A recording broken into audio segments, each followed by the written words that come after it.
All right, guys, welcome back to the second part of the Double Trouble Breakdown on Jorge Gamebred Masvidal. So we're going to move into the Darren Till fight. He was fighting him in London, Till's home country. This was Till's first fight back after losing his championship fight against Tyron Woodley. And that was the first loss of his career. He was previously 17-0. So this was a big fight for Darren Till, but also a big fight for Masvidal. If Masvidal won this fight, he would definitely get another top contender and get one step closer to that welterweight title shot.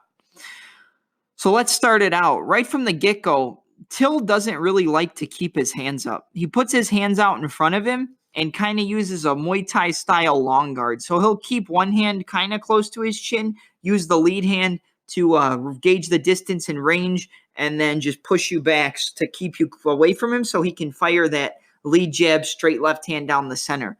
Or use that lead jab, cut the angle towards the outside foot, and land the right hand, or left hand.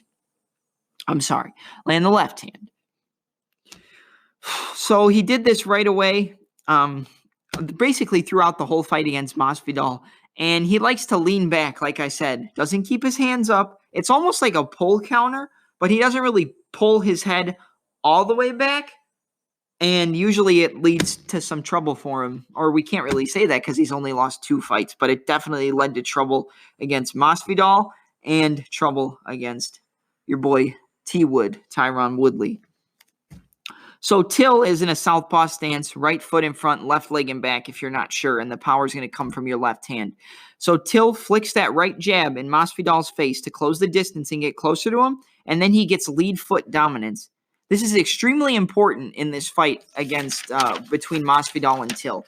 You need to get, when I say outside foot dominance, if you have your foot on the outside of your opponent's lead foot, you're going to, and it's only going to work if you're opposite stances. You have to be either southpaw versus orthodox or orthodox versus southpaw. When you get to that outside, you have the dominant angle on your opponent. And if the opponent tries to move towards that angle, he's going to run right into your foot or run into you.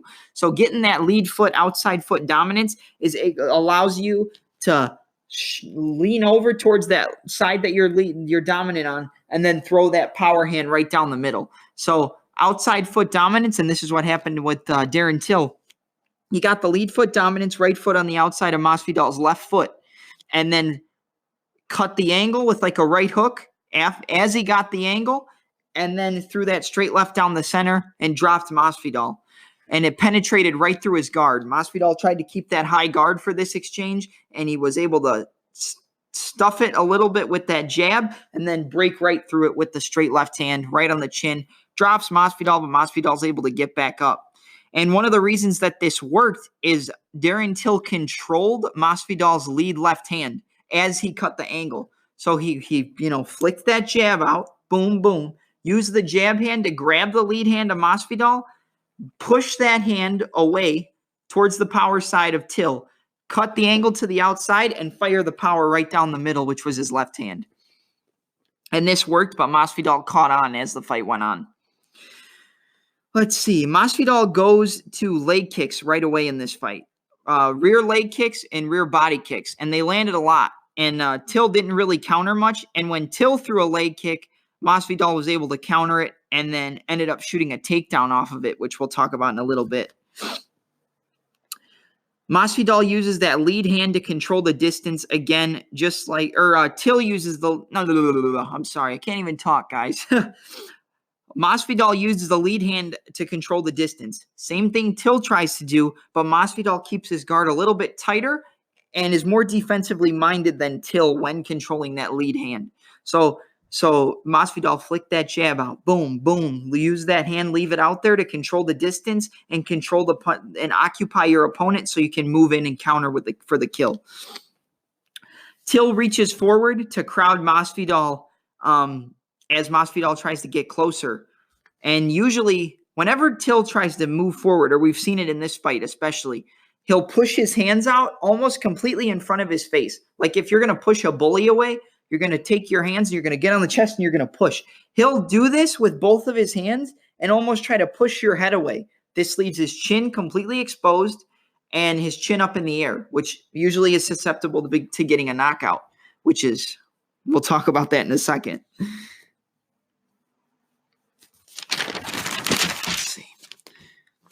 Let's see. Till reaches forward to crowd Masvidal and close the distance. As he tries to close the distance, Masvidal fakes the right hand. Till sees it coming and pivots away towards his right to cut the angle off. And usually he could pivot towards his right and then throw that straight left hand, but he didn't. He just pivoted and moved backwards because he knew that when he got in close, Masvidal was loading up that right hand to come over the top and knock out Darren Till. Till over-relies on the jab and the straight left hand.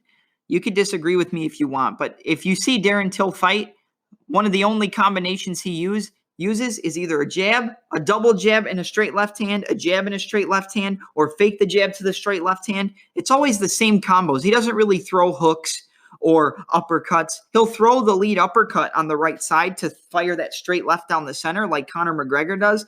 But Tyron Woodley caught on to that in their fight and timed that uppercut with his overhand right, and that's what ended up leading to the drop and then the Darce choke finish for Woodley against Darren Till. But let's see. Masvidal throws the left hook and Till leans to his left to get out of the way. This is reading the defense of this is Masvidal reading the defense of Darren Till. So he fakes that left hook and then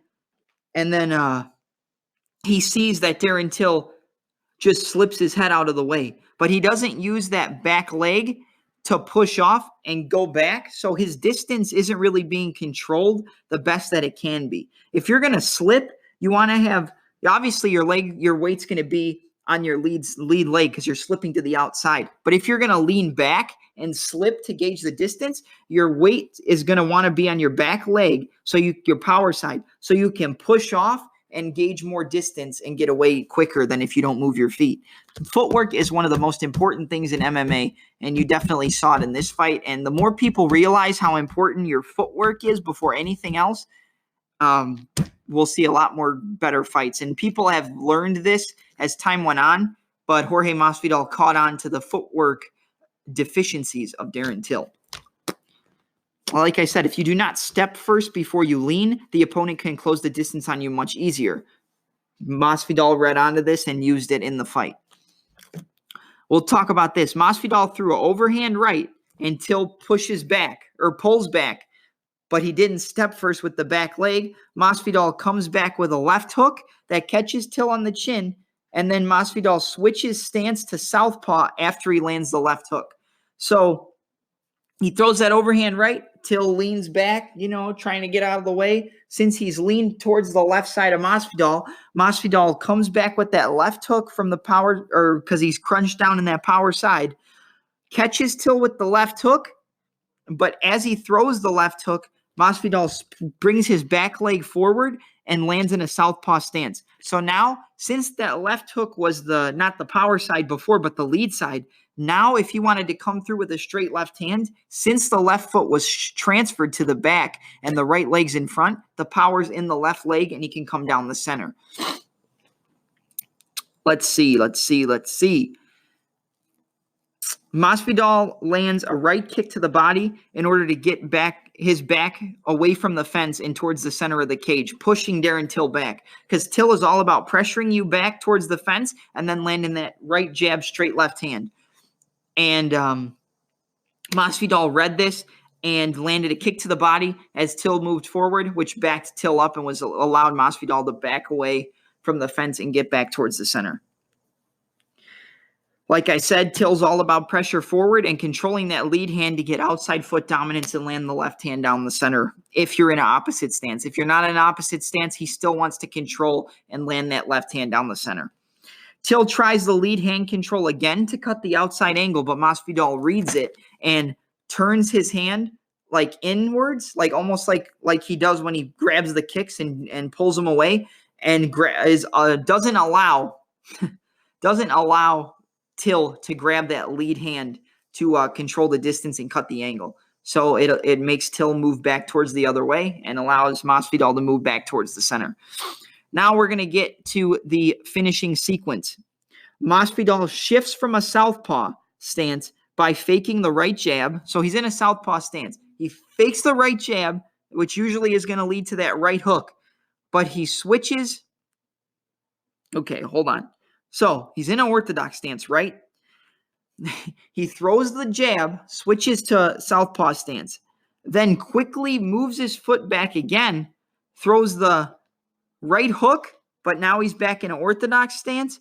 And for a split second, Till thinks the power is going to come from the right. He switches back to southpaw and throws an overhand left, which cracks Darren Till right on the jaw. And this stumbles him, and then he comes through with the left hook again. Boom. Drops Darren Till, knocks him out cold. One of the worst one-punch knockouts you'll ever see. Once Till got hit with that overhand left, it was over, and that was it. But actually, after he landed that overhand left, he came through with the right hook. So he switched and then switched again. So it was a shift in power and a shift in stance. When you change your stance, the opponent thinks the power is coming from the other side because you fought in the other stance before. So by Masvidal shifting from southpaw back to orthodox, back to southpaw, back to orthodox, Till didn't know where the power was coming from. And this dropped him and knocked him out cold in the second round. And this showed you how good Masvidal's fight IQ was and how easily he can catch on to you and read your tendencies and fight and destroy you off the tendencies you use. And this just shows how good Masvidal is. Now we're going to get, and after that fight, in the back, in the backstage, he actually caught Leon Edwards with a 3-piece and a soda, which is why I named the first part of the podcast after the 3-piece and a soda. Look that up. Jorge Masvidal, Leon Edwards, backwards altercation at UFC London. You're going to want to see it. Now we're going to move to his last fight that Masvidal just had, which was at UFC 239 against the previously undefeated Ben Funky Askren. And we know that when Askren fights, he's instantly going to look to shoot a single or a double leg on you and take you down, or use an outside trip, control you against the fence, take you down, get wrist control, get your back, try to choke you, or pound you out from the top. Now, Masvidal definitely knew that Askren was going to come out right out of the gate and try to shoot a takedown. So here's what he did. Masvidal put his hands behind his back against the fence before the fight even started, to make you think, okay, I'm not going to punch you. I'm just going to move forward and act all, nice and just be kind of calm. And Askren was like, okay, your hands are behind your back. I'm probably going to be able to take you down if you try to punch me. This could have been something he learned from the Damian Maia fight, because he knew that if you punch on a grappler, they're usually going to slip to the outside of your punches and take you down with a single leg or a double leg. Askren came out forward, dipped his head, and Masvidal circles off the fence to his right calmly, just towards the power side, just like, okay, I'm circling towards the power side of my side, so I'm probably not going to land power. Then he beelines forward and lands a flying knee right to the face of Ben Askren as Askren tries to take him down with a double leg. Askren moved forward, ducked his head, and just tried to lean forward into the takedown. Masvidal read it, circled off the fence to his right, and then came straight forward and landed that flying knee right to the jaw. That right flying knee. So circle off towards your right, boom, right to the center, flying knee. Catches Askren right on the outside of the head, knocks him out cold. Masvidal lands a few more punches, and that's it. Your entire career trying to go undefeated, and it's over in 5 seconds.